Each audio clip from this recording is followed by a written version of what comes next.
Sup Shredders, my name is Logan aka Spiderhands and welcome to an SP Patrons video today that I'm making for Andreas of a track by an act named MONO and A.A. Williams titled Exit in Darkness. And if we switch over to here for this custom monthly music review, it's got 1 million plays, which is pretty dope actually, good effort. It's 6 minutes long. Apparently this is going to be kind of an intense ride, so I'm looking forward to that. I do like my intensity in my music. And we're going to listen through this track from start till finish and we're going to hear what we think. Let's go.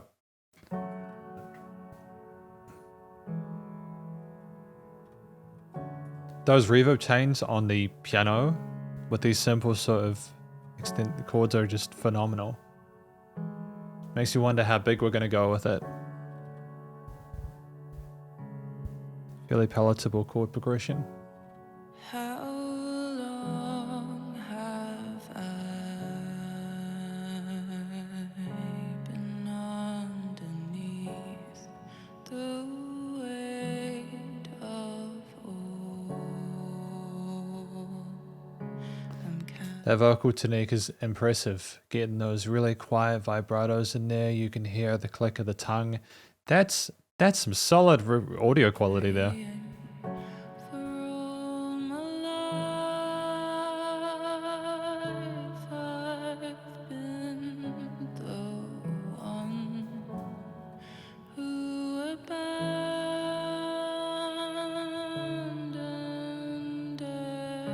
everyone.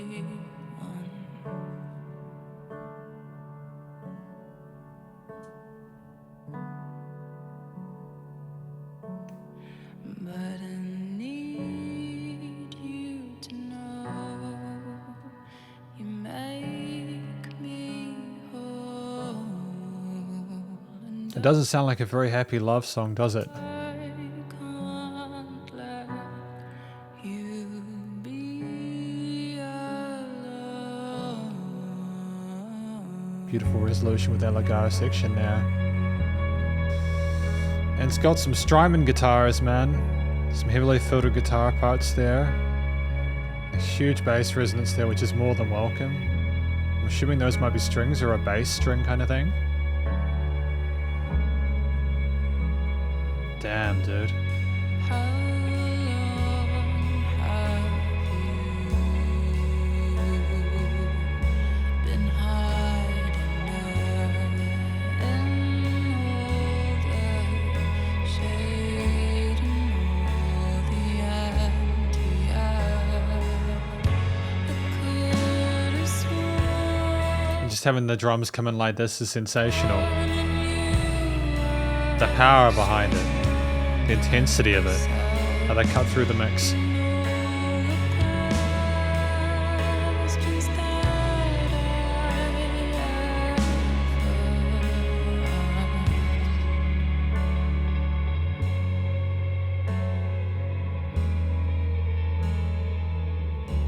The slides on the right are kind of the little kind of tensions, you know how they slide down and upwards. And then you've got this complete polar opposite side with that beautiful strummed guitar with a little bit of crispy overdrive on it.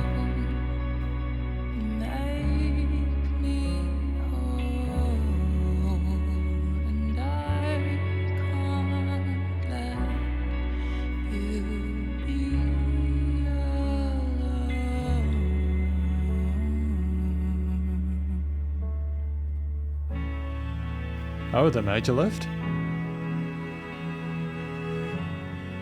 And this is a hell of a ride we're having today.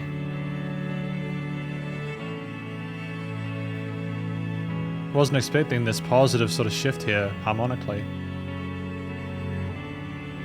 But I need you to know you make me whole, and I can't let you be alone. I need you to know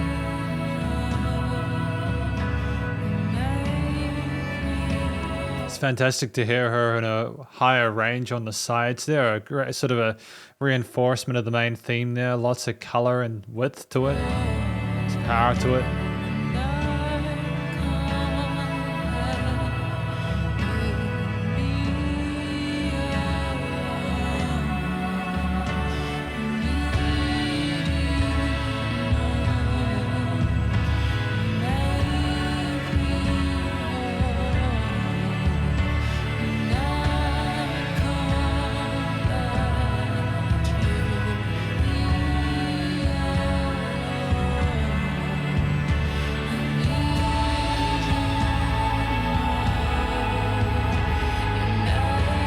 So this is more of an orchestral arrangement there. Would have taken a long time to write all these different parts. There's that gradual layering developing there. It's so huge, especially now with that extra added energy in that higher part with the flutes or the woodwinds or something like that.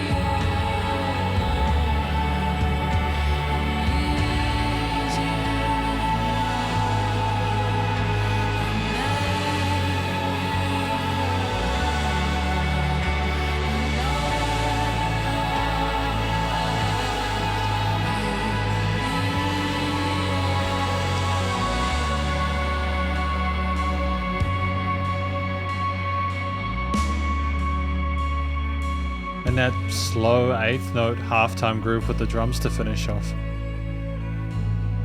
You know, those were some cellos and some violins on the left side now.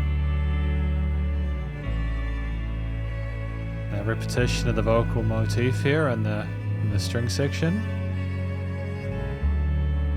But I need you to know you make me whole, and I can't let you be. Great return to where we came from.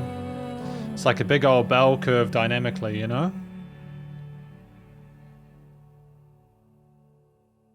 I'm going to do something potentially unprecedented. I'm actually going to listen through the first 2 minutes of the track again, just so that I can kind of get a good grasp of those lyrics there, because I feel like I'm missing something important. I'm trying to sort of ascertain how the connection between needing someone to make yourself feel whole and not wanting to let that person be alone.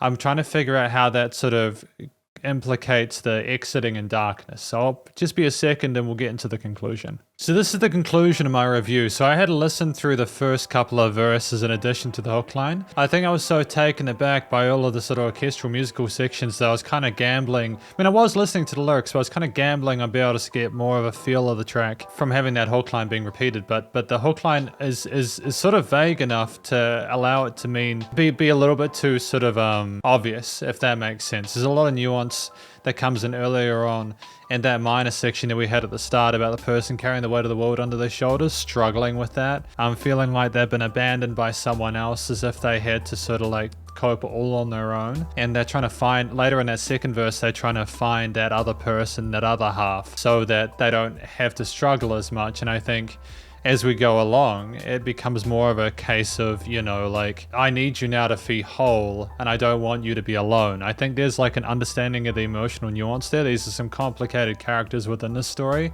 There's a really interesting thematic tapestry explored here by MONO and A.A. Williams, and I think that the story is well told. You just need to be paying very close attention to the first two verses to understand everything and how it goes into the hook and the rest of the track with the repetition of those hook lines and stuff. You really need to pay attention to this song. So I'm glad that I had another listen through those verses to kind of get a little bit more sort of like insight into it. It's a phenomenally well recorded track. It is through composed. The vocals from, I presume, A.A. Williams. I mean, Mono might have been singing, I'm not sure. But A.A. Williams is a sensational singer and like really just captivating head and chest voice. Very sort of vulnerable, sincere, fragile performance there. Even as we went into those higher sort of head voices there in those upper ranges in like the last part where we switch into the major section, we handled that microphone like an absolute champ, and it was the best singer to choose for this track, best singer to tell the story.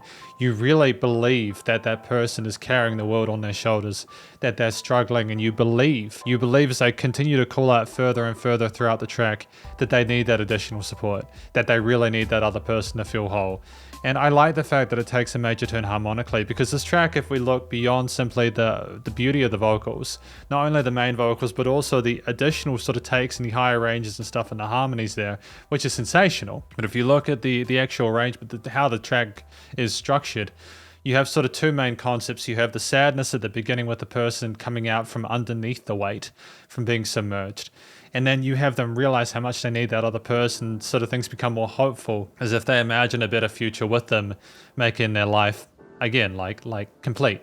And I think that the duality there between those two is very important. It means that this track effectively is two songs in one. And I like that. I like the fact that we're justifying the length of the track like that, because I think especially when you've got a fairly again, when you're paying it close attention and you're not trying to multitask like I am, which is still no excuse, there's always room for improvement, right? When you are listening to this, you have to actively listen. You can't passively listen to this track. You will miss the story, or you'll miss little bits of nuance, like with those little kind of guitar lines with the heavy reverb and chorus and like delay and stuff like that.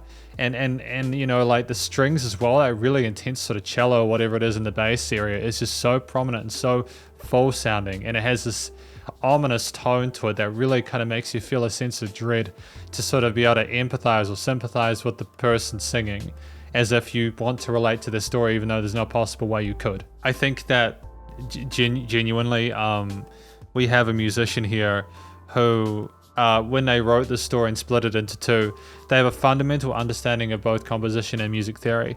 We had a lovely choice of minimalism with those drum parts there. We chose instead to diversify within the various layerings of the mix, including some of those sort of string section parts, the guitar, the piano there. The piano was absolutely luscious and was all we needed at the start, you know, having everything come in again with those sort of modulated guitar effects and the rest of the strings and the violins and all that later on. And some of the woodwinds, you know, like it just, we built it up. Again, it was like a bell curve of intensity there. But the weird thing about it is that as it became more intense, it became more sort of like easy to listen to, because you felt as if the person was surrounded by that warmth, that love, as opposed to the beginning where you've just got the piano alone by the person by themselves. You know, they're literally struggling to get through the depths of whatever they're going through. And I think that that symbolism with any music in terms of the composition is very important. I think it's very clever. Clearly we have a composer here and someone who writes music who understands not only the fundamentals, how to keep sort of that slow eighth note groove going in half time, sort of like issue the sense of dread there, but also to take it away and allow things to float and be hopeful and be positive and vibrant with lovely, interesting sus extended ninth kind of harmonies. There were some extensions occasionally, but only sort of, we didn't want to be too sort of like oblique about the tonality, what we were going for there. We had some simple melodic motifs there that allowed us to sort of figure out what was going on there with the accompaniment. And I liked how, again, the violin, the string section imitated or mimicked the vocal line on top of the harmony in the latter part just before the outro. There's a lot of thought put into this, and I'm very impressed with the way it was written. At 6 minutes 11, again, I think that just justified by the two sides of the track, the sad and then the happy. To put it very, very, very, very basically, you know, there's a lot more nuance to that. And again, I would recommend people actually listen to this outside of this review. Go find the track. It's Exit in Darkness by MONO and A.A. Williams. Go listen to it in your own time. You don't need me to tell you how to think about stuff. You can listen to it, okay? I mean that in a nice way. I think people need to. I appreciate people watching these reviews, but I also think that people need to be able to sort of take the time out of the day to just sit there with a pair of headphones, no distractions, and just vibe.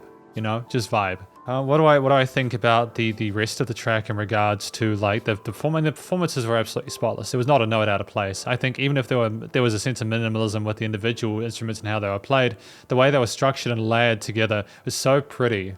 It's so sad and sort of like vulnerable and temperamental at the beginning.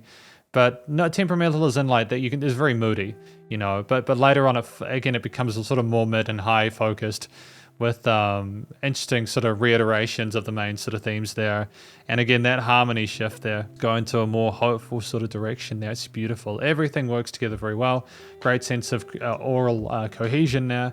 Very happy with it. I guess the production, recording, mixing, and mastering beyond that is absolutely sensational. I mean, like, again, like it's very professional. The vocals sound incredibly exquisite. You know, like the way they sounded, the way they were cued and filtered, the way you could hear like the little almost ASMR-ish bits of like her talking really quietly and stuff like that, or singing really quietly. Beside the piano, and how it was still so present, and how things built up with the rest of the instruments coming up for sort of a mezzo forte kind of vibe later on. Because it was pianissimo at the start, you know, it was very, very, very quiet. And I dig that. I adore that. I like the fact that within the recording and the studio part of things, we managed to capture that dynamic range and also allow for it not to become too loud when things did build up. We had limiting compression there, but it was so well handled that you couldn't even tell that it had. It sounded like a live performance. The filtering and sort of effects changes on some of the instruments, like the guitar especially, were very, very intense. Lovely long reverb tails on the vocals and the piano parts as well. Nice sort of sense of brightness and sheen to it, very shimmer. Again, very, very professional, competent for studio production. I adore it to pieces, man. I honestly adore this track to pieces. I've got nothing but love for it. I think this is an absolute banger. I'm really glad I had the opportunity to listen through this today. And I do think, again, that you can appreciate it simply for the work that went in, because getting an entire sort of string section with those woodwinds, guitars, piano, there's a lot of different instruments within the mix, but they're all handled well, and I've got no complaints about it. Effectively, this is my review, my SP Patrons video of Mono and A.A. Williams' Excellent Darkness. Hopefully you enjoyed it. If you did, please go check out these musicians, various social medias and Spotify page, and stay cool and stay safe. Please remember to support your local musicians and artists at this point in time, as they need the help more than ever with all the crazy stuff going on in the world, and I will catch you in the next SP Patrons video. Spiderhands out.